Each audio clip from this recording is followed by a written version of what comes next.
I Was a Sari has been beautifully integrating the philosophy of zero waste with empowering women artisans. The company, started by Stefano Funari 8 years ago, makes modern ready to wear clothes and accessories from pre loved saris.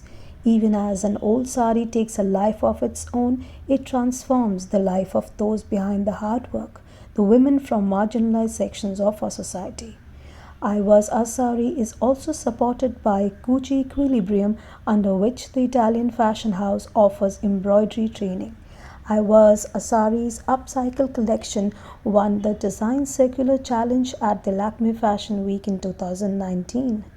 We speak to Purnima Pandey, Head of Marketing and Communications, about the colorful story of I Was a Sari.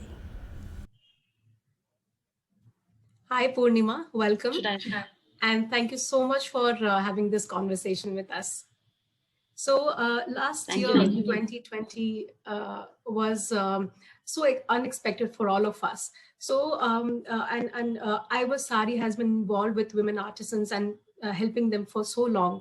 So, did the pandemic-induced lockdown affect your efforts in any way, or was it kind of a learning experience? Yeah. Well, the pandemic, of course, was something that affected the entire world. And like every tragedy, which tests organizations, countries, brands, so the pandemic was also a learning experience and a glitch for all of us. And for that time, what was very important for us and what was the prime focus was the well being of our artisans and employees. And we shut our operations even before the nationwide lockdown was imposed, and we continued paying our artisans and employees the salaries because we knew that it was a very hard time for everyone. And even our entire supply chain was disrupted. We saw that because we source a lot of our saris and the trims from the local markets of Mumbai, the entire supply chain was disrupted. And even the artisans that we work with, a lot of them migrated back to their hometowns. So there as well, we when we resumed our operations in June, it was a little difficult for us. But we know that once these women artisans are back to Mumbai, they will need us more than ever. And we have been working to equip ourselves so that we can support them during these testing times, because we know that 21 is also not going to be very easy for everyone. And because of the lockdown, we also tried and tested new things. Like never before we had thought that our artisans can work from home. But we experienced and we tested that, and the women that had the sewing machines with them, what we did was that they used to come to the NGO centers and collect cut pieces and then used to work at the safety of their homes. So yes, it was a learning experience. We've been trying new things, and we hope that we can support more women in coming days. After this pandemic and the whole debate that has been going on, that we have to now we have to stop and see where human beings are going wrong, and we can't do so much of damage to our nature. So do you think after this whole experience that the humankind had and is having, a conscious consumption is going to be a reality, a conscious consumer is going to be a reality in near future? Do you think it is going to affect that way positively? Yes, like any study that you see today, we see that a lot of changes in consumption, and people are getting more and more conscious about what they are purchasing, and they know that through their purchase, they are actually having a power to make changes in brands, in organizations, how things function. And any millennial study that you do, you see that they are understanding that fashion has already wreaked a lot of havoc, and they need to make certain changes. They need to be more minimalistic in their approach. So that is definitely happening. Even with I Was a Sari, we see that every consumer that makes a purchase, they are so much more happier because they have a lot of involvement in that purchase. They're really happy that they are actually making some positive change to the environment by buying something that is secondhand and uses pre-loved saris, and the fact that they are supporting women artisans. And I think with each purchase, that transformation is happening. There are so many new brands beautiful local brands that are emerging that are based on conscious fashion, environmental friendly, social upliftment, and definitely that change is happening. And I think even with the new mobilization is also happening digitally through these organizations like Fashion Revolution, Eco Age, that are really trying to make a lot of information is available now online, so that more and more consumers understand what is happening, and then they make sensible choices when they are purchasing fashion. So definitely it will be a reality and it will become mainstream going forward. And what about the brands? Because it's so difficult to, make a consumer understand and educate why a piece of clothing is costing this much, and how much has gone, into the hard work has gone into making one piece of cloth. So, what about the brands? Is it difficult, or is it possible to strike a balance between being eco-friendly and also being commercially viable? How difficult it is. Right. So, Nidhi, what I feel is that making eco-friendly commercially viable is the only solution. Like, if we continue treating sustainable fashion as a niche with price tags that are beyond the budget of so many, and with making them not really aesthetically pleasing, it will always continue being a niche. What is required is that, like what we do in I Was a Sari, like we aim to make sustainable fashion A, desirable, and B, affordable. Like our prices range from, in India it starts from 300 rupees and then goes to 2000, 3000 rupees. So until and unless sustainable brands understand that all fashion that is purchased is to look beautiful, that is the essence of buying fashion. So you can't really work in a silo where you say that you are a sustainable brand but then you are not aesthetically pleasing to the main people who are buying that. So I think that is what is required, like making all fashion eco fashion, then it becomes commercially viable for everyone. That's true. That's true. We have read and known so much about Gucci Equilibrium that Ivasari has been doing. So tell us how it has evolved over the years. I'm really interested to know. Okay, great. So the partnership with Gucci started in 2018. They have a CSR platform called Gucci Equilibrium. And through that channel, what we did was Gucci supported us in training our artisans the art of hand embroidery. So there's a supply chain of Gucci in Mumbai, and they worked with the team of our artisans, and they learned Ari and Zardozi.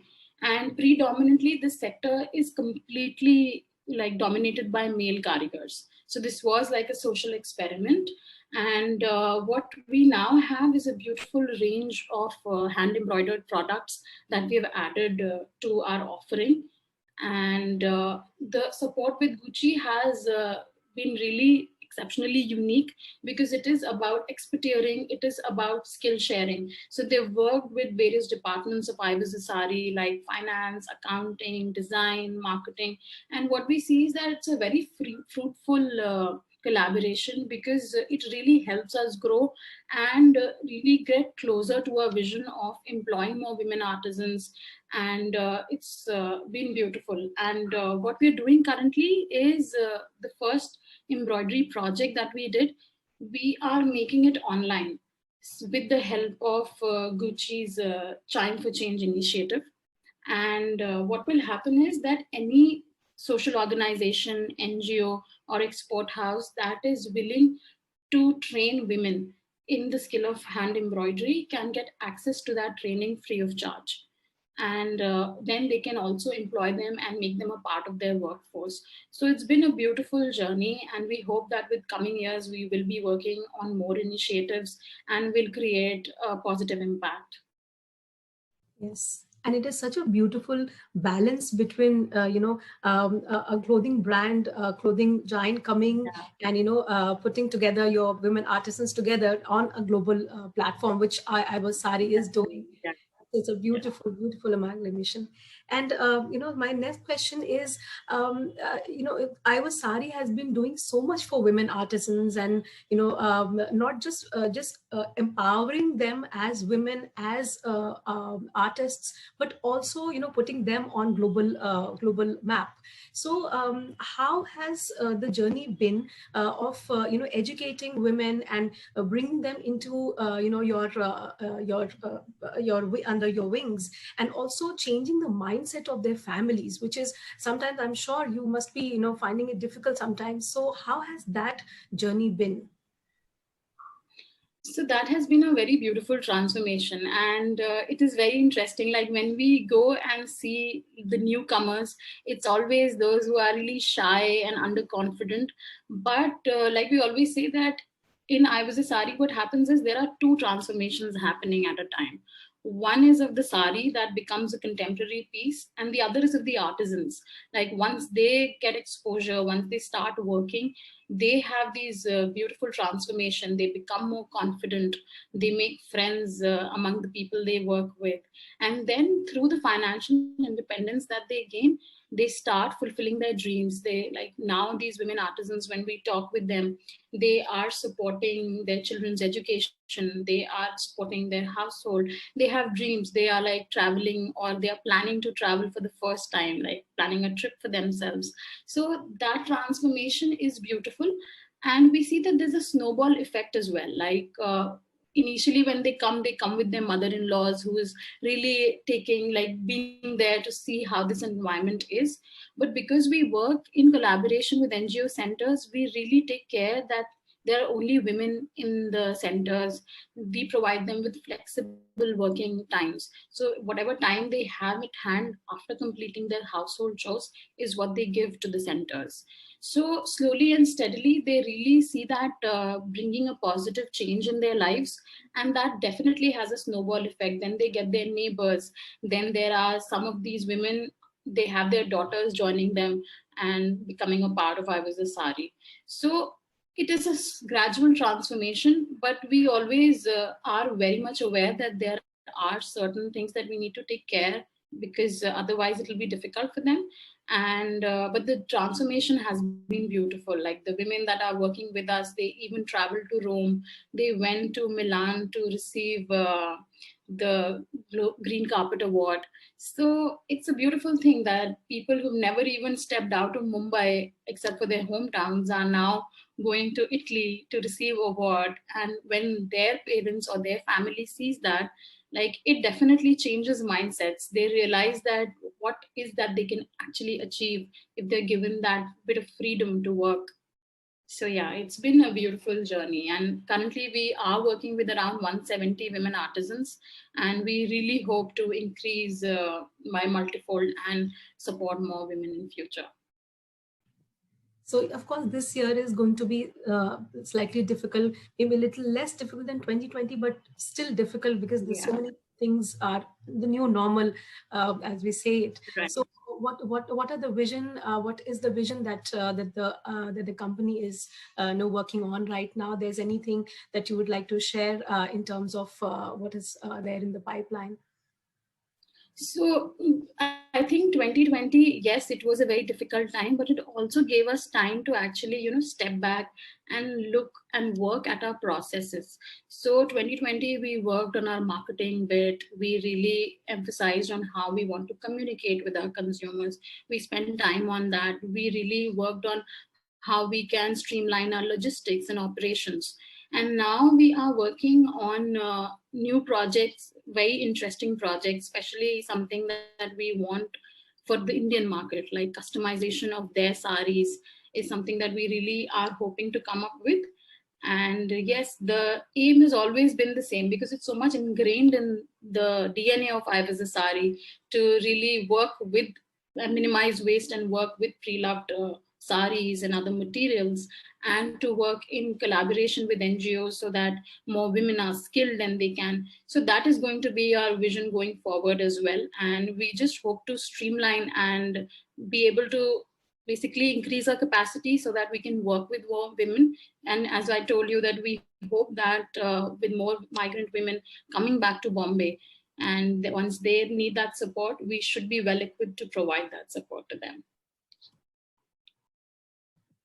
Thank you so much, and we got to know so much, and it's lovely conversation having with you.